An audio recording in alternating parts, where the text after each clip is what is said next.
Antígona é uma das mais famosas peças da literatura grega e sucede na ordem cronológica da narrativa os acontecimentos de Édipo Rei e Édipo em Colono.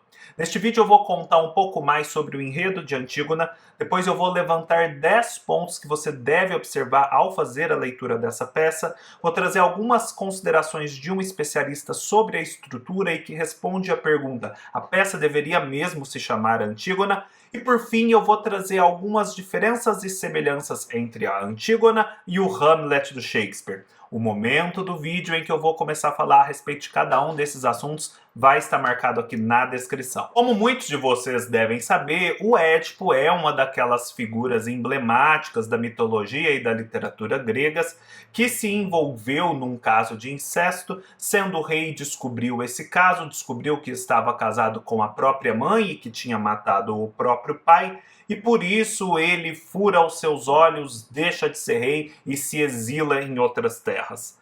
Todo esse entreveiro a gente acompanha nas peças Édipo Rei e Édipo em Colono. Portanto, quando a gente chega a Antígona, a gente chega às portas de Tebas também e encontra os 4 filhos do Édipo. Os 2 filhos homens dele, o Etéocles e o Polinices, acabaram de se digladiar numa batalha, numa disputa pelo poder de Tebas, afinal o Édipo já não era mais o governante, e acabou que um matou o outro, ou seja, nenhum dos dois ascendeu ao poder. Sobraram as suas irmãs, a Antígona e a Ismênia. Enquanto nenhuma delas tem a capacidade, os meios jurídicos para assumir o trono, isso vai ser comentado posteriormente, porque essa possibilidade existe, o Creonte, que é o tio do Édipo e o tio dos filhos do Édipo, que por sua vez são seus irmãos, o Creonte ele assume ali como um regente e precisa colocar ordem na casa. Existe muito desequilíbrio, aquela é uma cidade meio que amaldiçoada por conta das maldições da dinastia dos Labidácidas, que é a dinastia do Édipo Rei.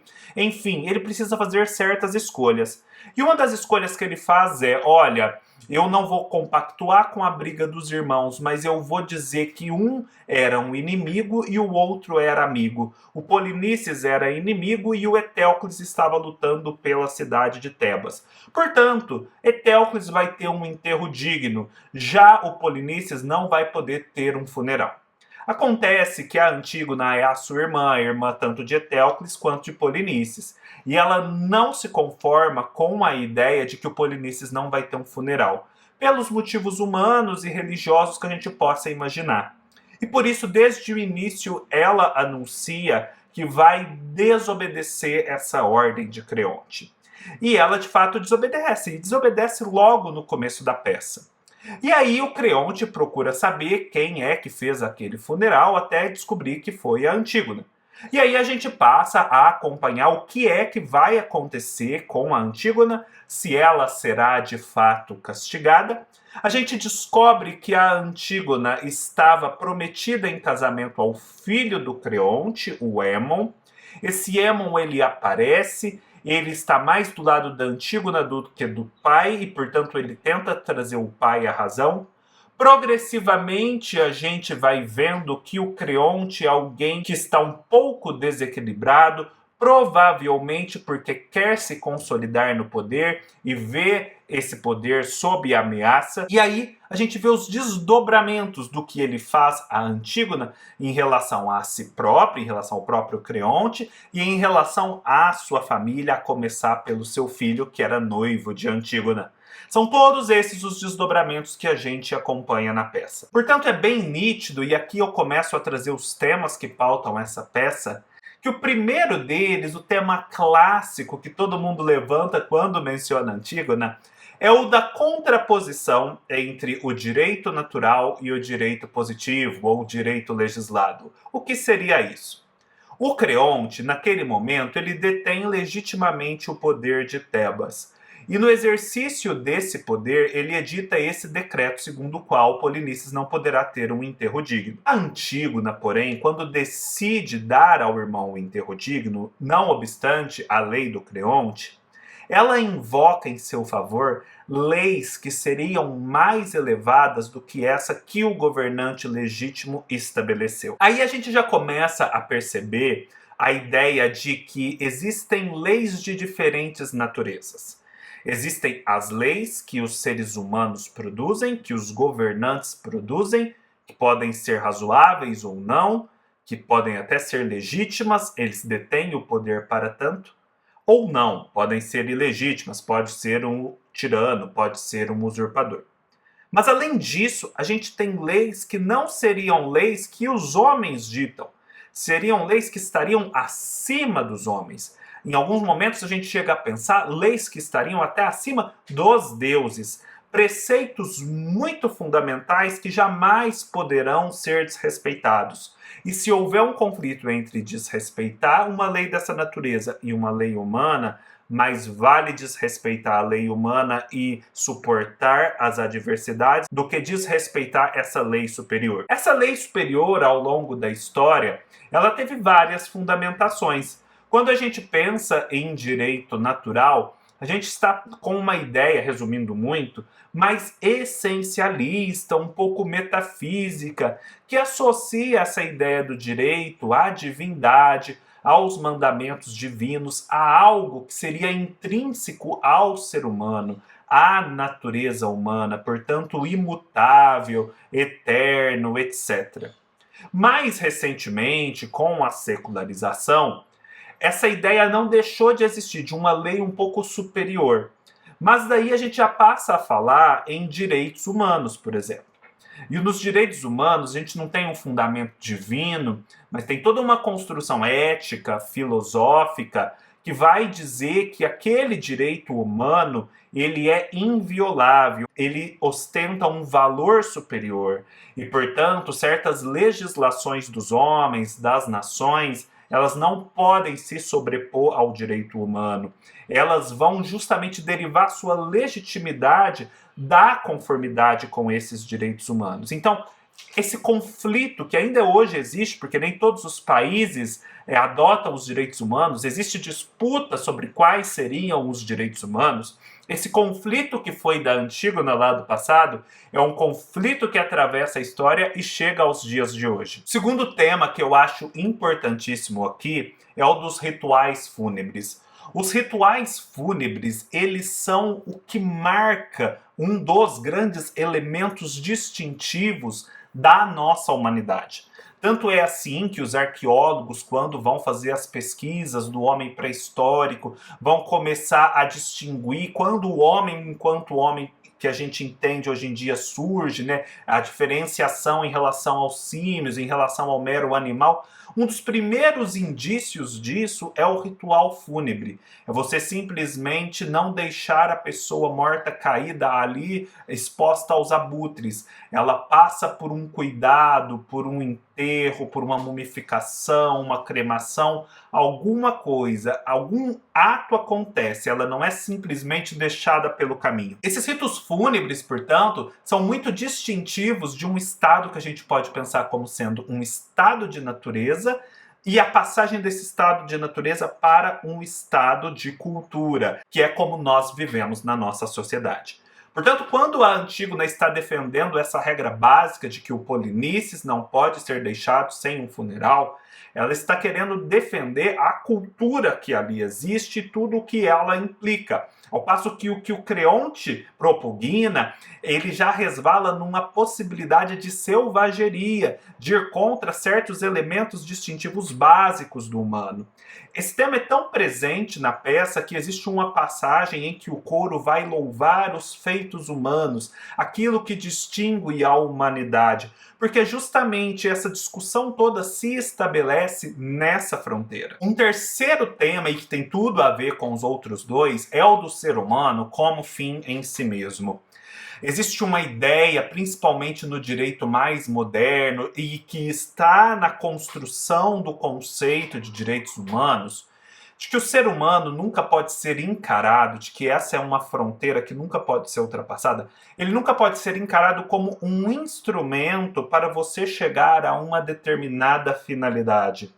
O ser humano deve sempre ser um fim em si mesmo. Portanto, não importa o que esse ser humano faça, o que esse ser humano diga, por mais criminoso que ele seja, existe um núcleo básico de humanidade nele que deve ser respeitado, que é um fim em si mesmo, por mais que ele, enquanto instrumento de várias coisas, não tenha atingido nenhuma finalidade interessante, ele é um fim em si mesmo, isso deve ser respeitado, porque na medida em que você respeita esse núcleo nele, você está respeitando a humanidade inteira. Aqui o Polinices pode até supostamente ter agido mal, ter se voltado contra a sua própria terra, ter sido injusto com o irmão Etéocles, etc, etc. Mas uma vez morto, uma vez nessa condição de total passividade e inação, em que ele já não é mais uma ameaça, ele continua sendo um ser humano, ele foi um ser humano, existe essa memória da sua humanidade, existe aquele corpo humano, e esse corpo humano, no mínimo, merece um funeral digno. O Polinices não pode ser tomado agora como um instrumento de pedagogia que o Creonte exerce, que o Creonte mobiliza em relação aos cidadãos de Tebas. Ele é um fim em si mesmo e esse seu enterro é uma expressão disso. Esse tema também tangencia um outro que é muito moderno e é o quarto tema que eu trago aqui, que é o do nazismo. Porque esse conceito de direitos humanos ele é muito desenvolvido depois da tragédia do Holocausto perpetrada pelos nazistas.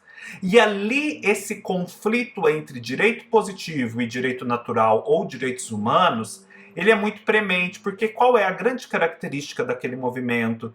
Que quem cometia aquelas maiores barbaridades, os membros da burocracia, do serviço estatal, estavam agindo dentro da legalidade que existia. A gente fala que é a legalidade positiva porque é a lei escrita, a lei estabelecida e publicada. Então, eles estavam agindo dentro da legalidade positiva. Eles não estavam violando nenhuma regra, nenhum estatuto.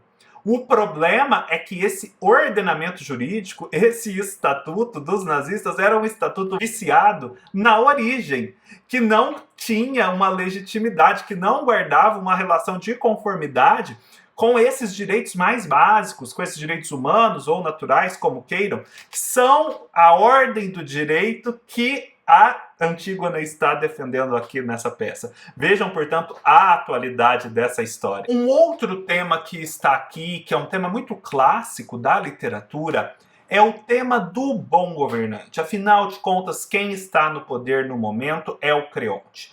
Ele tem que tomar decisões. Como a gente vai ver adiante, a situação ali em Tebas é complicada de fato. O contexto não é dos mais fáceis. Apesar dele ter uma ambição pessoal, ele também tem umas preocupações coletivas que ele precisa atender e não é fácil atendê-las.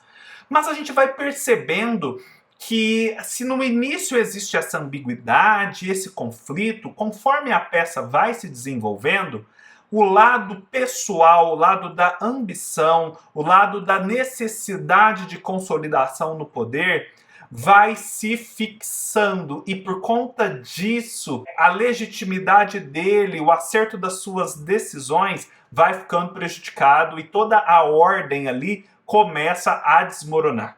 Então a peça toda pode ser lida como um ensaio, como um exercício de pensamento sobre o que é o bom governante, o que ele deve e o que ele não deve fazer. Quando o filho do Creonte, o Aemon, vai dialogar com o pai, ele dá toda uma série de lições ao pai do que seria ser razoável, ter jogo de cintura, maleável. A rigidez do Creonte não é boa. Aqui também a gente tem uma coisa mais cósmica, que é a do desequilíbrio na polis. Afinal de contas, aquela dinastia dos Labidácidas com o parricídio, o incesto, agora o fratricídio e, por fim, o desrespeito a uma lei positiva da parte da Antígona ou o desrespeito a uma lei natural da parte do Creonte, ela está toda desordenada, não harmônica.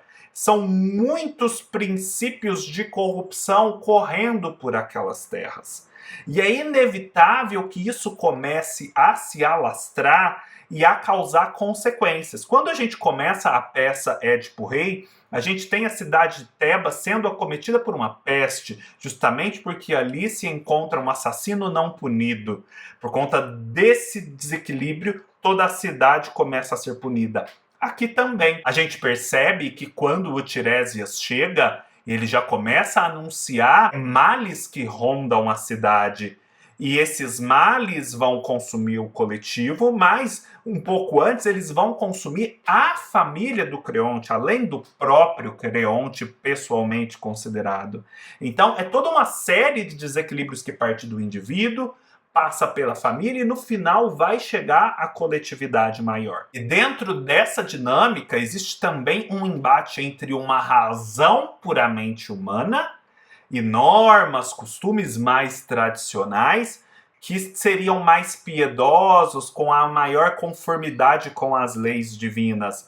O Édipo era um indivíduo muito independente, poderoso, muito astuto e, portanto, já não tão dependente dos deuses. E, no entanto, ele caiu. O Creonte começa nesse caminho, porque ele também está contrariando leis divinas, ele acha que aquela sua razão, aquela sua lógica deve preponderar. E, no entanto, a gente acompanha, ele começa a cair também. Um outro tema que atravessa a peça, acho que é uma coisa mais transversal, é o tema da consecução da justiça. Aqui eu faço referência ao meu vídeo sobre a Orestia de Ésquilo, em que a gente vai acompanhar passo a passo, dentro de uma outra dinastia, que é a dinastia dos Atreus, essa história de que as fúrias representavam a forma de você realizar a justiça nos tempos pré-olímpicos, ou seja, um derramamento de sangue exigia outro derramamento de sangue, uma vingança exigia outra vingança, e assim sucessivamente. Todo esse clima, apesar de preservar um certo senso de justiça, mais levava ao caos do que à ordem. Então é preciso que os novos deuses, os deuses olímpicos, façam uma intervenção e estabeleçam um novo modo de realizar a justiça. As fúrias, que são o símbolo da antiga ordem, elas não são suprimidas, mas elas são acomodadas dentro de uma nova estrutura. Uma nova estrutura, por exemplo, simbolizada por um tribunal composto por homens, por certo elemento de piedade, em que o olho por olho, dente por dente já não é a regra principal. O público ateniense que assiste às peças já vive nessa época, já vive na época do tribunal e não na época das fúrias. Portanto, quando ele acompanha o que acontece aqui na trilogia tebana, ele acompanha todos os castigos pelos quais vai passando a descendência de Laio, que é a dinastia dos Labidácidas, em razão de seus crimes. O estupro que Laio cometeu, depois o parricídio, o incesto, o fratricídio e etc. E tudo isso exige uma resposta de justiça, e essa resposta de justiça acaba sendo um derramamento de sangue. De um modo ou de outro, uma desgraça dessas que pautam essas tragédias. É muito nítido aqui que isso é uma forma de justiça insustentável, que vai levando a uma ruína progressiva e que nunca traz uma verdadeira paz social. A Catherine Rosenfield, aqui nessa edição que eu tenho de Antígona, vai trazer algumas reflexões muito interessantes que enriquecem bastante a nossa leitura. Ela vai falar aqui que existe uma grande ironia trágica nessas tragédias de Sófocles, em especial em Antígona. O que seria essa ironia trágica? É que os personagens, eles têm atos que são voluntários, eles agem de acordo com a sua vontade, eles têm livre-arbítrio. Mas a ironia está em que, ao exercer o livre-arbítrio, eles acabam consumando o destino que já está pré-estabelecido. Existe uma tensão, portanto, entre liberdade e fatalidade, em que a liberdade acaba sendo exercida sempre no sentido da confirmação do que é fatal, do que é previsto. E justamente por conta disso, e eu acho que essa já é uma pista de leitura muito importante, os personagens em suas falas parecem saber muito mais do que compreendem. O que eu quero dizer com isso, o que a Catherine quer dizer com isso? Que o espectador consegue perceber nas falas dos personagens um conhecimento, um prenúncio de coisas por vir que nem os personagens têm consciência. Os personagens falam mais do que eles conseguem compreender.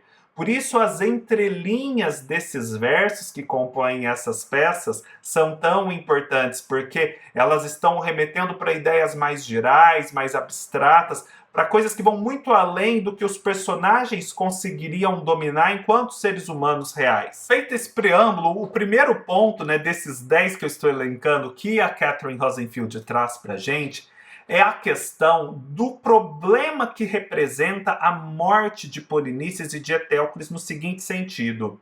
Os dois são fratricidas. Um matou o outro.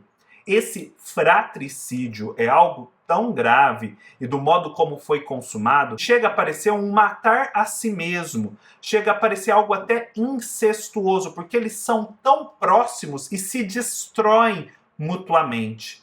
E para os gregos, um ato desse tipo merecia as maiores repreensões. Então não seria interessante nem que o Polinices, nem que o Etéocles fossem enterrados naquela cidade de Tebas. O correto seria que eles fossem sepultados longe, para não infectarem o ambiente, não trazerem para a cidade, para a polis, esse desequilíbrio que eles representavam. Só que, ao mesmo tempo, o Creonte tem que pensar na dinastia que vem governando a cidade, no fato de que os dois eram príncipes. Então, príncipes, é muito feio que príncipes, já tendo acontecido tudo o que aconteceu naquela cidade, sejam simplesmente enterrados fora dos seus muros.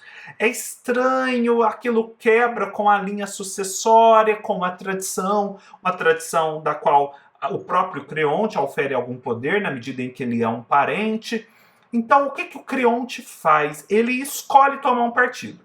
Então ele escolhe honrar as duas coisas, o fato de serem príncipes e o fato de que, sendo fratricidas, merecem o castigo. Então ele escolhe para ser castigado o Polinices e escolhe para ser premiado, para ser louvado, o Etéocles. A questão é que essas duas escolhas são problemáticas e vão trazendo para ele todos os problemas que ele enfrenta na peça. A segunda questão, e a mais interessante, eu acho, é a questão do epiclerato. O que isso significa? Isso significa que o Édipo, apesar de não ser mais o rei, de não haver mais descendentes homens para assumirem esse poder, ele tinha a Antígona e até mesmo a Ismene, sua irmã, como filhas. E existia uma certa tradição que aquele público grego conhecia, de que numa situação como essa, a Antígona, por exemplo, ela se casaria com um homem e esse homem renunciaria à própria descendência e, ao dar a ela um filho, daria, na verdade, um filho ao sogro, ou seja, seria uma forma dele fazer a descendência desse sogro continuar. Então, quando a gente percebe que a Antígona está prometida em casamento ao Émon, na verdade, o Émon vai consumar esse instituto do epiclerato e a Antígona e o filho que eles vão ter vai dar continuidade à dinastia dos Labidácidas no trono. Então, quem não vai assumir o trono se tudo isso acontecer? O Creonte, porque o Creonte é um simples conselheiro e, no caso ali, provisoriamente um regente.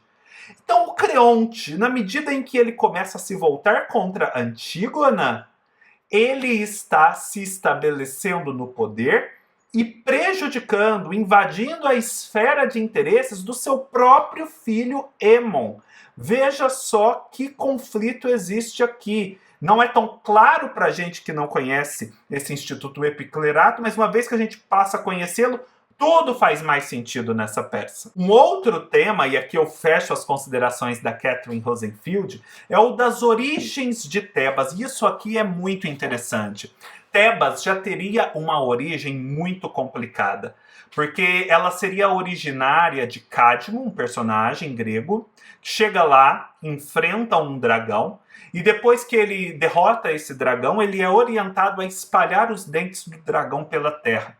Esses dentes caem na terra e essa terra, por uma geração meio que espontânea, sem a intervenção de um outro elemento, ela gera filhos, que seriam os espartos. Esses espartos são seres assim um pouco bestializados, movidos pela violência, pelos instintos, com um instinto autodestrutivo.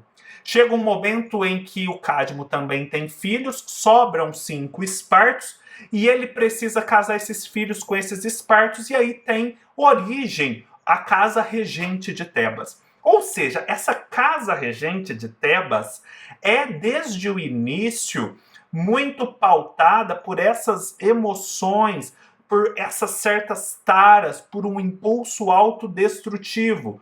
O Édipo vai ser um desdobramento disso. Polinices e Etéocles, Antígona e Creonte também. Então, ali em Tebas, sempre houve um conflito entre esse nível que é sub-humano e o nível propriamente humano e divino. Aqui na peça, a gente tem o conflito em 3 níveis. Por quê? Porque a gente tem certa intrepidez, certa intransigência da Antígona, o fratricídio já cometido pelos 2 irmãos, e também a ambição até inconsequente do Creonte. Todos esses seriam sentimentos expressivos do nível sub-humano, lá dos dentes do dragão. No nível humano, a gente tem as tentativas do Creonte em resolver aquela situação, em atender a todas as expectativas e, quem sabe, parar todo esse fratricídio, todo esse problema que vem consumindo Tebas. É uma tentativa de se usar a razão e nisso ele edita o seu decreto dizendo que Polinices não pode ser enterrado.